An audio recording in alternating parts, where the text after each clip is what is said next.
Bonjour et bienvenue à tous et à toutes dans ce journal hebdomadaire du Tibet cette semaine.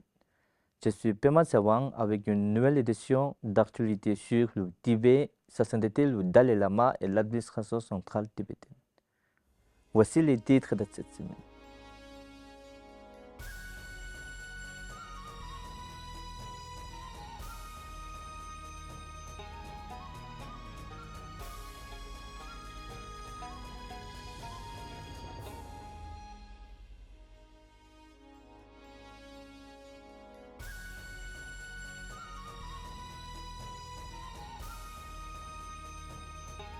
La conférence de l'Alliance tibéto-chinoise exhorte le gouvernement australien à faire pression sur la République populaire de Chine dans le cadre de pourparlers bilatéraux et multilatéraux. L'Australie lance une formation sur le leadership et le plaidoyer pour la jeunesse tibétaine. Les Tibétains et les Japonais observent le 112e anniversaire de la réaffirmation de la journée de l'indépendance tibétaine. Une délégation parlementaire tibétaine conclut sa visite à la communauté tibétaine en Belgique et en France.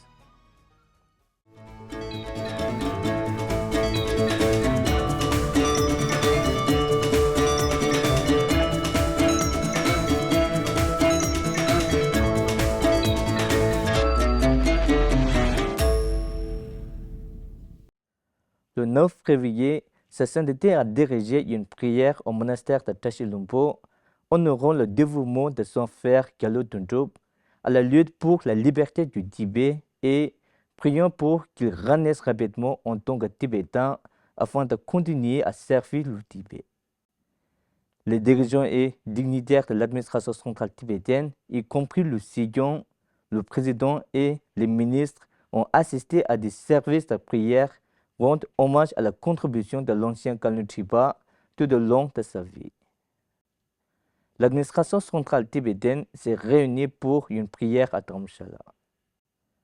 Simultanément, les communautés tibétaines du monde entier ont organisé des prières pour honorer sa contribution à la cause tibétaine.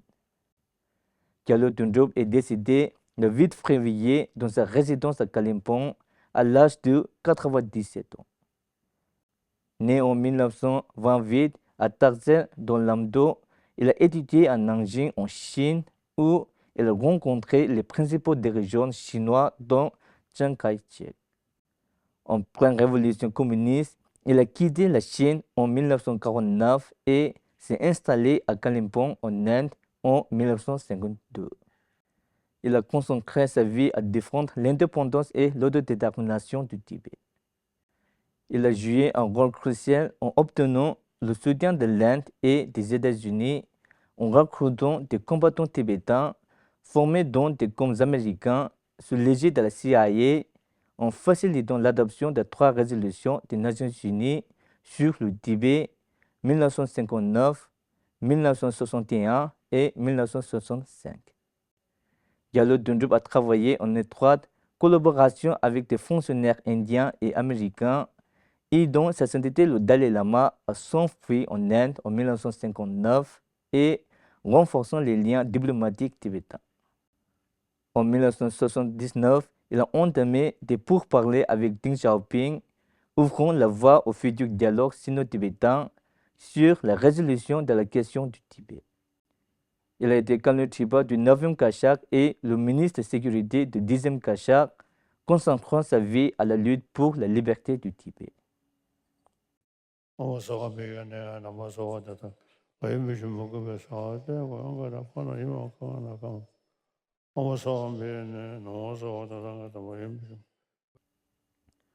13 février, sa sainteté a donné une initiation de longue vie fondée sur Tara Blanche, où un grand rassemblement de plus de 16 000 personnes au monastère de Tashi Lhompo à Balakope, dans le Karnataka en Inde.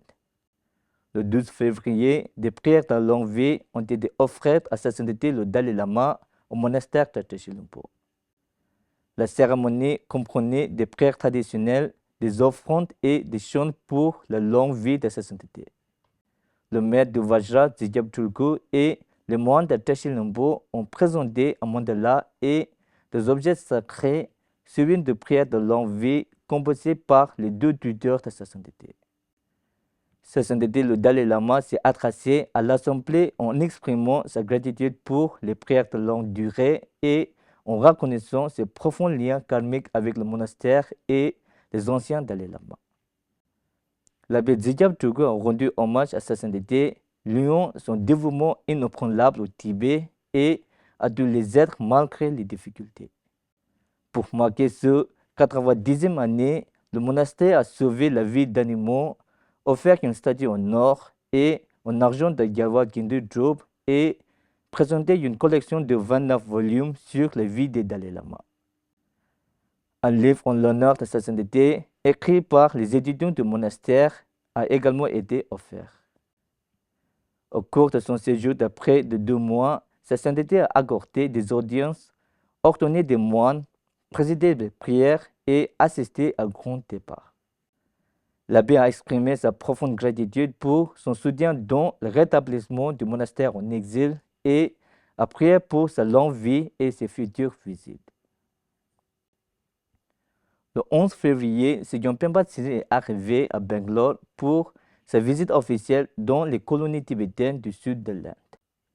Il a reçu un accueil chaleureux à Balakopi de la part des dirigeants locaux et des membres de la communauté. Le 12 février, il a assisté à une cérémonie de prière pour la longue vie de sa sainteté le Dalai Lama au monastère de Dashilampo. Il a ensuite visité le monastère de Serame et de Serache. Au cours de ces visites, le Sejong a souligné l'engagement de sa sainteté pour la paix, la non-violence et l'identité tibétaine, appelant à l'unité des Tibétains au-delà des différences sectaires et politiques. Il a salué le soutien de l'Inde et souligné la nécessité d'un lien communautaire solide. En réponse à la propagande chinoise croissante, Sejong a réaffirmé l'engagement de l'administration centrale tibétaine en faveur de la démocratie et de la préservation de la culture tibétaine.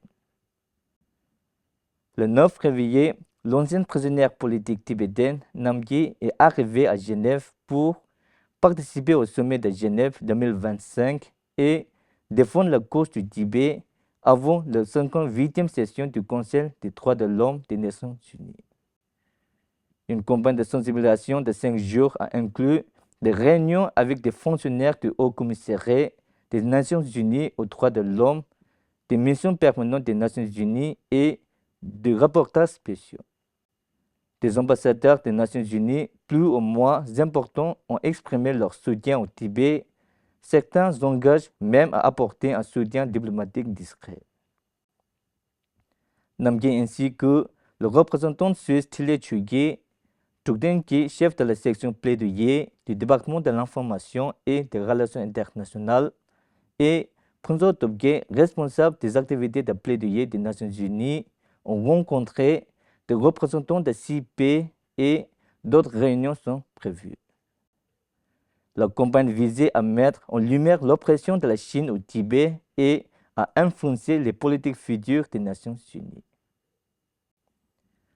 La conférence de l'Alliance tibéto-chinoise s'est tenue à l'Université de Canberra le 8 et 9 février. Elle s'est concentrée sur l'approche tibétaine de la voie du milieu, de violation des droits de l'homme par la Chine et la transformation démocratique. Organisée par le Bureau d'information sur le Tibet en collaboration avec l'Alliance australienne et néo-zélandaise des victimes du régime communiste chinois, l'Alliance chinoise pour la démocratie, la Fédération pour une Chine démocratique, les associations d'amitié sino-tibétaines en Australie et en Nouvelle-Zélande et le Conseil de communication non gouvernemental pour les Chinois et les Tibétains. La conférence a rassemblé une 50aine de participants, dont des Tibétains, des Ouïghours, des adeptes de Falun Gong et des activistes pro-démocratie. À l'issue de la conférence, un appel de 7 points a été lancé condamnant les violations des droits de l'homme commises par la Chine, rejetant l'ingérence du Parti communiste chinois dans les traditions religieuses tibétaines et appelant à des négociations sur le Tibet. Elle a également appelé à des alliances plus fortes, à des sanctions contre les responsables chinois et à des pressions diplomatiques en faveur des droits de l'homme et de la libération des prisonniers d'opinion. Les participants se sont engagés à organiser un événement plus important pour le 90e anniversaire de sa sainteté, le Dalai Lama. La formation de la jeunesse tibétaine australienne au leadership et au plaidoyer a débuté cette semaine au centre de retraite Karuna, dans les montagnes bleues, réunissant 30 jeunes tibétains de 6 régions d'Australie. Organisé par le Bureau d'information sur le Tibet, l'atelier vise à doter les participants de compétences en matière de leadership et les mettre en contact avec les principales parties prenantes, notamment l'administration centrale tibétaine, les groupes de soutien au Tibet et les décideurs politiques locaux. Le porte-parole de l'administration centrale tibétaine, Tenzin Lekche, a prononcé le discours principal, exhortant les jeunes à rester motivés et à continuer à la cause tibétaine. L'invité principal, la conseillère Suzy Van Optrop, a reconnu les terres de Daruk et de Gundogura, soulignant les luttes communes entre les Tibétains et les communautés autochtones et encourageant les jeunes à s'engager dans la défense des droits et la gouvernance locale. Le 11 février, des Tibétains et des sympathisants japonais se sont rassemblés au hall du musée historique de Shinjuku à Tokyo pour célébrer le 112e anniversaire de la réaffirmation par le 13e Dalai Lama du jour de l'indépendance du Tibet en 1913. Les étudiants pour un Tibet libre et la communauté tibétaine au Japon ont organisé cet événement afin d'éclairer le public sur l'importance de ce jour historique et de réfuter l'affirmation chinoise selon laquelle le Tibet fait partie de la Chine depuis l'Antiquité. Le représentant Dr. Tsewan Gyalpo Arya a expliqué comment le Tibet est une nation indépendante depuis l'Antiquité et comment le Parti communiste chinois déforme l'histoire pour affirmer ses prétentions sur le Tibet. Il les a informés que les dynasties Yuan et Qing étaient des dynasties étrangères qui ont conquis la Chine et que les revendications du Parti communiste chinois d'hériter du Tibet de ces deux dynasties étaient sans fondement. Dans le cadre du programme de visite périodique du Parlement tibétain en exil, les parlementaires Thubten Wangchen et Thubten Gyatso ont rendu visite à la communauté tibétaine en Belgique du 7 au 8 février. Dans la ville, 2 sessions séparées ont été organisées avec les anciens et les nouveaux membres exécutifs de l'Association tibétaine belge, respectivement à la demande des parlementaires au bureau du Tibet à Bruxelles. La délégation a participé à un engagement public au centre bouddhiste Karma Sonam Gyatso Ling, où les parlementaires ont apporté et mis l'accent sur 3 sujets clés: la grâce et les contributions de sa sainteté le 14e Dalai Lama, la structure de l'administration centrale tibétaine et la politique de la voie du milieu en termes de fondement, de schéma et de bouddhisme. Le mardi, la délégation a conclu sa tournée européenne par une visite en France où elle s'est rendue à l'école tibétaine de Vigen Pellion à Paris qui accueille 199 élèves pour observer les cours et recevoir des informations sur son fonctionnement. Ils ont également pris la parole lors d'un rassemblement public au centre du Dharma Wasiling de Paris, organisé par le Bureau du Tibet et la communauté tibétaine de France. L'événement comprenait un service de prière pour le défunt Khalil Triba Gyalo Tuntu. Les députés ont exhorté les Tibétains à rester reconnaissants envers sa sainteté le Dalai Lama, à soutenir l'administration centrale tibétaine et à assumer leurs responsabilités civiques, notamment en payant la chatelle. Ils ont également donné un aperçu de la gouvernance de l'administration centrale tibétaine et de la politique de la voie du milieu. La visite s'est achevée par un dîner organisé par la communauté en leur honneur. C'est tout pour cette semaine. Merci d'avoir suivi Tibet TV. À la semaine prochaine.